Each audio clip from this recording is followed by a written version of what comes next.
नमस्ते। श्री परमज्योति कल्कीଙ୍କ चमत्कार। मु कानाडारू तिरुभादानी।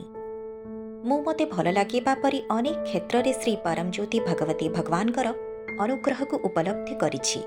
एठारे मु सही परी एक अनुभूति बांटुछि। 2022 मसीहारे आमे सुदर्शन होमरे अंशग्रहण करिबा पई भारत आसीथिलु एवं प्राय 2 मास आमे नेमम रे सेवा कलु। आमे रहिबा समय रे जनवरी 2023 रे श्री अम्मा भगवानकर दिव्य मंगल दर्शन मध्य कलु। सही समय रे मु मोर मधुमेह, रक्तचाप एवं कोलेस्ट्रोल पाई औषध सेवन करुथिली। 2 मास परे जेतेबेले मु फेब्रुआरी रे कनाडा को फेरिली, सेतेबेले मोर स्वास्थ्य रे बहुत उन्नति परिलक्षित हेला।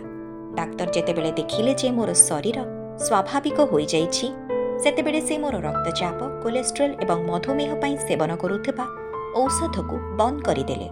मु वर्तमान अधिक सुस्थ, शक्तिशाली एवं आनंदरे अछि।